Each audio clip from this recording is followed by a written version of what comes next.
서울 강남구에 살고 있는 김승호 씨, 65세. 그리고 동생 김승민 씨, 62세. 평생을 함께 해온 형제였습니다. 어머니가 돌아가신 지 3년. 아버지마저 지난달 세상을 떠나시면서 이 두 형제에게는 큰 변화가 찾아왔습니다. 30년 넘게 매주 만나 술 한 잔씩 기울이던 사이, 서로의 결혼식에서 주례를 서주고 자녀들의 대학 입학식에도 함께 참석했던 각별한 사이였습니다. 하지만 이 모든 것이 한 통의 유언장으로 인해 완전히 바뀌게 됩니다. 과연 무슨 일이 일어났을까요? 승민아, 아버지 49대도 끝났으니까 이제 정리 좀 해야겠다. 미루면 미룰수록 더 힘들어질 것 같아. 그래야지. 근데 형, 아버지가 남기신 게 생각보다 많네. 이 통장만 해도 2억이 넘고. 아, 이건 적금이네. 5천만 원. 아무래도 평생 모으신 거니까 어머니 보험금도 있고 강남 아파트도 있으니까 꽤 될 거야. 대충 계산해봐도 10억은 넘을 것 같은데 아파트만 해도 8억이고 땅값도 많이 올랐을 테고. 그러게. 아버지가 부동산 투자 안목이 좋으셨어. 20년 전에 산 용인 땅도 지금은 몇 배가 됐을 거야. 맞아. 그때 내가 그 돈으로 주식하세요라고 했는데 아버지가 땅이 제일 안전하다고 하셨지. 아, 그런데 승민아, 어제 김 변호사한테서 연락 왔는데 아버지가 유언장을 남기셨대. 유언장? 아버지가 언제 그런 걸? 형이 알고 있었어? 아니, 나도 몰랐어.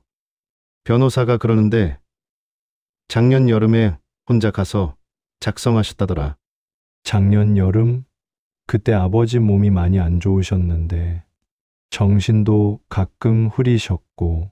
승민아, 그런 말 하지 마. 아버지 정신 멀쩡하셨어. 고인께서 작년 8월 15일에 직접 찾아오셔서 작성하신 유언장입니다. 정신적으로 아무 문제 없이 또렷하게 말씀하셨고 증인 두 분도 계셨습니다. 내용을 읽어드리겠습니다. 나 김종수는 정신이 온전한 상태에서 다음과 같이 유언한다. 첫째, 강남구 대치동 아파트 85평과 국민은행 예금 3억 원은 장남 김승호에게 상속한다. 둘째, 용인시 처인구 토지 300평과 농협 예금 1억 5천만 원, 그리고 적금 5천만 원은 차남 김승민에게 상속한다. 잠깐만요. 그럼 형이 받는 게 거의 11억이고 나는 4억 정도라는 얘기네요. 네, 계산상으론 그렇습니다. 유언장에는 추가로 장남이 부모를 봉양하고 제사를 지내온 점을 고려하여라는 사유도 명시되어 있습니다. 부모님을 봉양했다고요? 형이 언제 부모님을 모셨다는 거예요? 유언장에 그렇게 적혀 있습니다. 승민아, 일단 나가서 얘기하자. 여기서 이러면 안 돼? 안 돼? 뭐가 안 돼? 나도 30년 동안 매달 용돈 드렸는데 명절 때마다 빠짐없이 왔는데 부모님 병원비도 반반씩 냈잖아. 두 분 일단 차근차근. 변호사님, 이 유언장이 정말 유효한 거예요? 아버지가 작년에 치매 진단을 받으셨거든요. 야, 김승민, 그게 무슨 소리야? 아버지가 언제 치매였어? 형, 이게 말이 되는 소리야? 나도 30년 동안 부모님께 효도했는데 매달 50만 원씩 용돈 드리고 명절마다 100만 원씩 세뱃돈 드렸잖아. 승민아, 나도 억울하다고 생각해. 하지만 아버지가 그렇게 정하신 거야. 우리가 어떻게 해? 돌아가신 분 뜻을 거역할 순 없잖아. 뜻을 거역하다니, 이게 정말 아버지 뜻일까? 아버지가 평생 우리 둘을 똑같이 사랑하셨는데. 그래도 장남이고 내가 아버지랑 더 많이 이야기하긴 했으니까 집안 대소사도 다 상의하고. 장남이면 뭐야? 나이 차이가 겨우 3살인데. 그리고 형이 아버지랑 더 많이 이야기했다고? 언제? 나도 매주 전화드렸거든. 매주 일요일마다 안부 전화드렸고 한 달에 한 번은 집에 갔어. 제사 준비도 내가 다 했고. 한 달에 한 번? 나도 그 정도는 했거든. 아니, 나는 더 자주 갔을걸? 제사 준비는 형수님이 다 하신 거잖아. 야, 내가 30년 동안 부모님 곁에서 든든한 버팀목 역할을 했어. 큰일 생기면 항상 나한테 먼저 연락하셨잖아. 버팀목? 그게 뭐가 대단해? 나도 부모님 아프시면 병원 모시고 갔고 돈 필요하시면 바로 드렸어. 그럼 너는 뭐야? 아버지가 나한테만 집안 재산 얘기하고 중요한 결정도 나하고만 상의하신 이유가 뭐라고 생각해? 그러니까 그게 잘못됐다는 거야. 왜 형한테만 상의해? 나도 아들인데. 서로의 결혼식에서 축사를 해주고 자녀들 생일에도 빠짐없이 참석했던 사이였습니다. 형, 미안하지만 나 변호사 한번 만나볼게. 뭐? 변호사를? 승민아, 설마. 유언장에 문제가 있는지 확인해보고 싶어. 아버지가 정말 정신이 온전한 상태에서 쓰신 건지. 승민아, 정말 이러려고? 우리가 형제인데 30년 넘게 우정을 쌓아온 사이인데. 형제! 형만 생각해봐! 7억 차이야. 7억! 내 아이들 대학 등록금, 결혼 자금까지 다 포함된 돈이라고! 돈! 또 돈 얘기야? 돈이 형제보다 중요해? 아버지가 돌아가신 지 얼마 안 됐는데. 중요한 게 아니야. 공평하지 않다는 거야. 왜 형만 더 많이 받아야 해? 나도 똑같은 아들인데. 공평? 그럼 부모님 모시고 살면서 아침 저녁으로 안부 살피고 병원 모시고 다니고 제사 준비하고 이런 게 다 똑같았어? 모시고 살았다고? 형이 언제 부모님이랑 같이 살았어? 전화로 안부 묻는 게 모시는 거야? 김승민, 돈 때문에 30년 형제 정을 버릴 거야? 어릴 때부터 지금까지 얼마나 많은 추억이 있는데. 형이 나한테 그 소리 할 자격 있어? 7억을 그냥 포기하라고? 형이라면 그렇게 할 수 있어? 나라면 형제 정을 택하겠어. 돈보다 가족이 중요하니까. 말은 쉽지.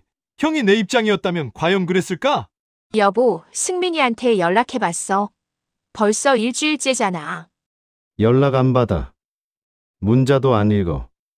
읽음 표시도 안 떠.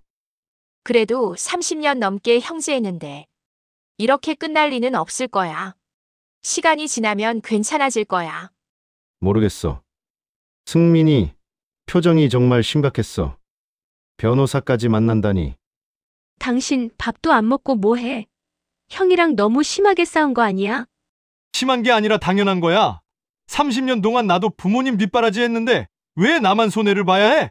그래도 가족인데. 돈이 가족보다 중요해. 아이들이 보기에도 안 좋고. 당신도 그런 소리 해? 7억이야. 7억! 우리 지혜! 결혼 자금, 민준이 대학원비까지 다 들어있는 돈이라고 그냥 포기하라고? 그래도 형이잖아. 어릴 때부터 얼마나 많이 도와주셨는데. 도와줬다고? 언제?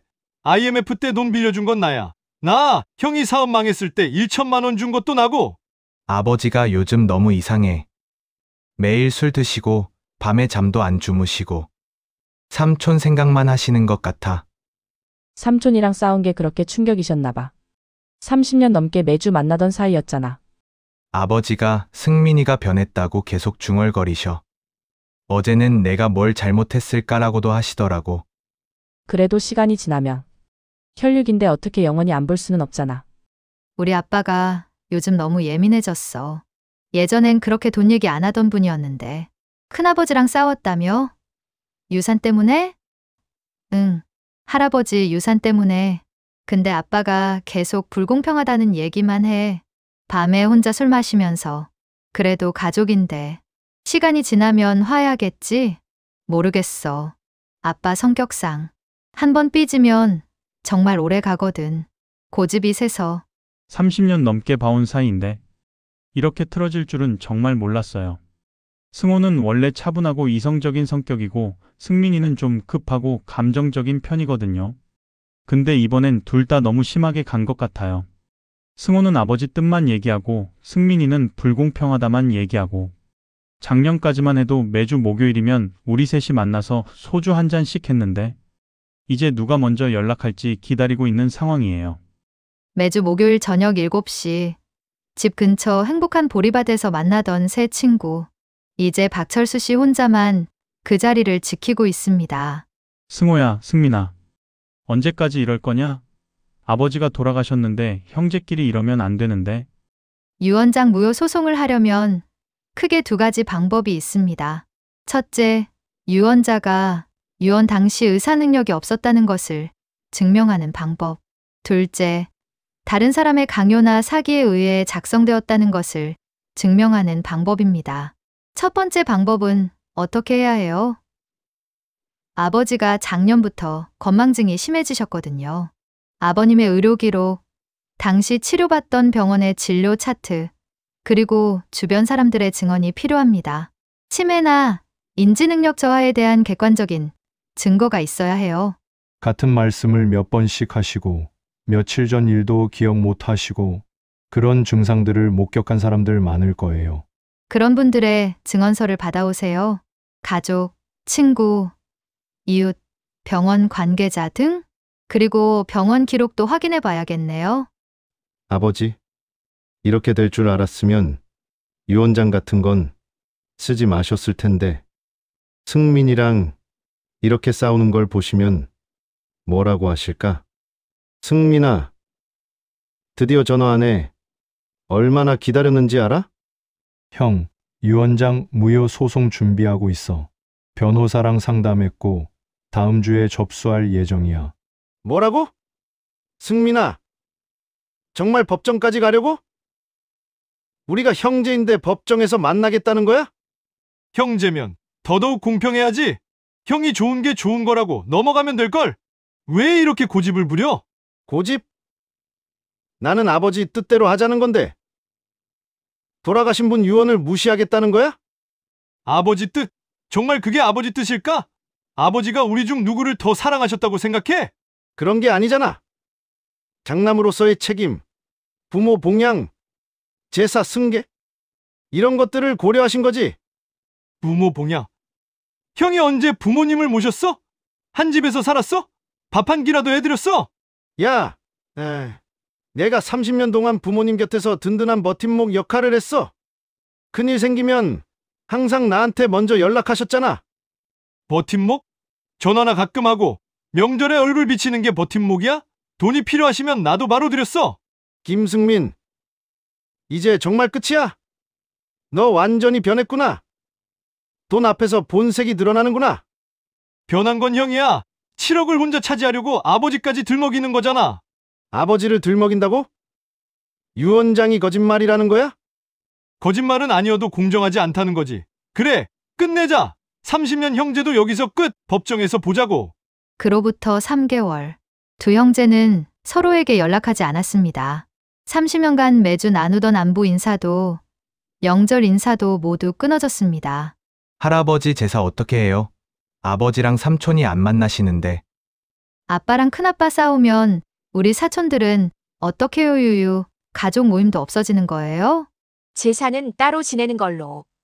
어쩔 수 없을 것 같아요. 우리도 따로 지낼게요. 당분간은. 일금 이 표시만 떠 있을 뿐 승우와 승민 모두 답장은 하지 않았습니다. 결국 두 형제는 법정에서 만나게 됐습니다. 30년 만에 법정에서 마주한 형제.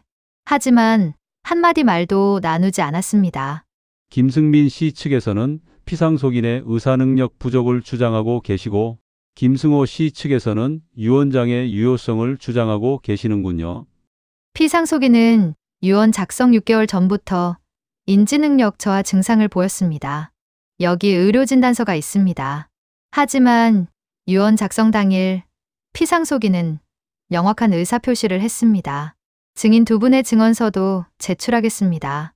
양측의 주장을 종합해 본 결과 유언장의 유효성을 인정합니다. 다만 상속분에 대해서는 조정을 권고합니다.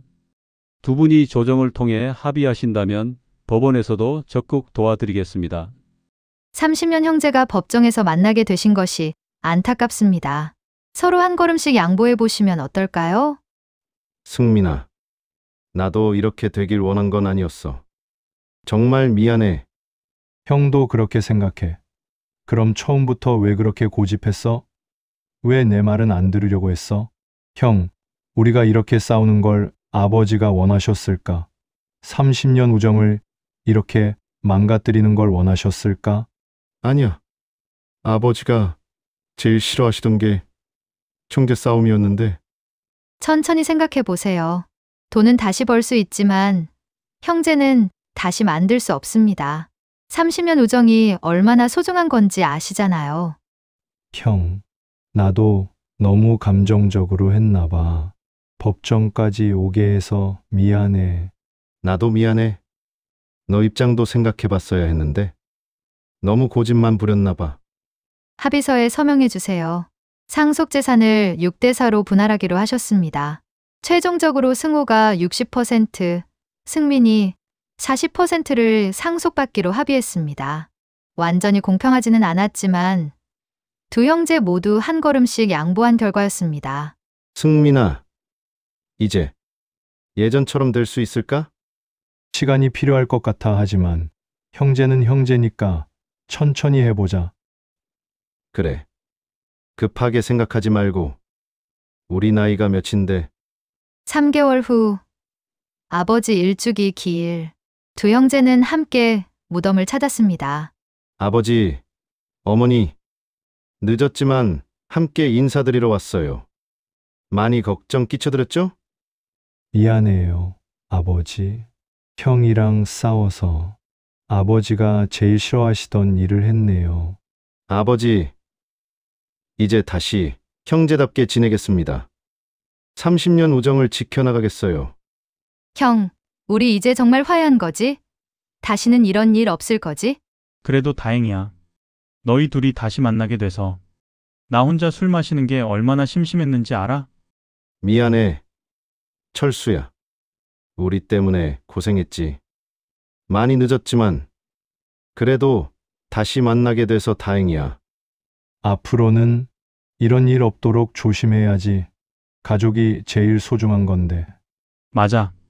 돈은 다시 벌면 되지만 가족은 잃으면 돌이킬 수 없으니까. 이제 우리 아이들한테도 좋은 본보기를 보여줘야지. 삼촌이랑 싸우는 걸 보고 얼마나 속상했을까. 맞아. 지혜가 아빠, 큰아빠랑 화해 안 해요. 라고 계속 물어봤어. 가슴이 아프더라고.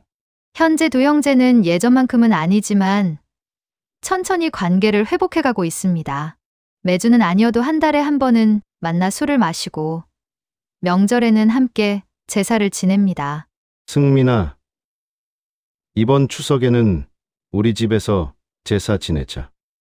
형수가 준비하겠다고 하네. 고마워. 형, 우리가 준비할 건 없어. 뭔가 도와주고 싶은데. 괜찮아. 가족끼리 뭘 그렇게 따져. 그냥 와서 아버지, 어머니께 인사만 잘 드리면 돼. 하지만 아직도 완전히 예전 같지는 않습니다. 상처가 완전히 아물기까지는 시간이 더 필요해 보입니다. 그래도 중요한 것은 다시 만나게 됐다는 것입니다. 돈 때문에 잃을 뻔했던 30년 우정을 되찾은 것입니다. 돈 때문에 가족이 깨지는 일. 생각보다 우리 주변에 많이 일어나고 있습니다. 상속, 증여, 사업 분할. 돈이 개입되는 순간 가족도 남이 될 수 있습니다. 하지만 기억하세요. 돈은 다시 벌 수 있지만 가족은 다시 만들 수 없습니다. 30년 우정은 7억보다 값진 것입니다. 여러분의 가족은 안녕하신가요? 혹시 비슷한 상황에 계신다면 한 번 더 생각해 보시기 바랍니다. 정말 그 돈이 가족보다 중요한지 말이에요. 오늘 이야기는 실화를 바탕으로 재구성되었습니다. 시니어 정보 시대와 함께 생각해보는 시간이었습니다. 구독과 좋아요는 더 좋은 콘텐츠 제작에 큰 힘이 됩니다. 가족보다 소중한 것은 없습니다. 시니어 정보 시대, 당신의 든든한 동반자입니다.